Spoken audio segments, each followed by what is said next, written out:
After these things, Paul departed from Athens and came to Corinth, and found a certain Jew named Aquila, born in Pontus, lately came from Italy with his wife Priscilla, being that Claudius had commanded all Jews to depart from Rome, and came unto them. And because he was of the same craft, he abode with them and wrought, for by their occupation they were tentmakers. And he reasoned in the synagogue every Sabbath, and persuaded the Jews and the Greeks. And when Silas and Timotheus were come from Macedonia, Paul was pressed in the Spirit, and testified to the Jews that Jesus was Christ.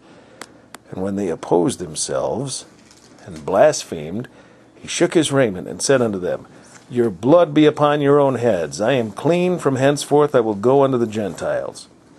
And he departed thence, and entered into a certain man's house, named Justus, one that worshipped God, whose house joined hard to the synagogue.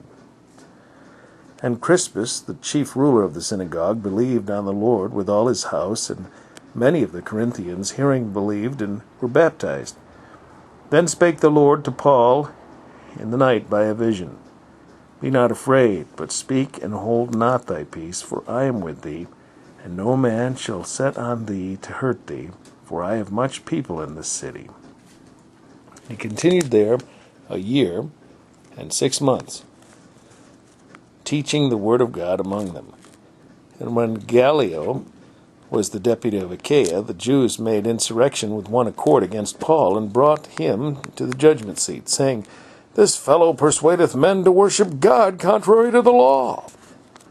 And when Paul was now about to open his mouth, Gallio said unto the Jews, If it were a matter of wrong or wicked lewdness, O ye Jews, reason would that I should bear with you. But if it be a question of words and names, and of your law, look ye to it. For I will be no judge of such matters. And he drave them out from the judgment seat. And all the Greeks took Sosthenes, the chief ruler of the synagogue, and beat him before the judgment seat. And Gallio cared for none of those things. And Paul, after this, tarried there yet a good while, and then took his leave of the brethren, and sailed thence to Syria, and with him Priscilla and Aquila, having shorn his head in Cenchrea, for he had a vow. And he came to Ephesus, and left them there, but he himself entered into the synagogue, and reasoned with the Jews.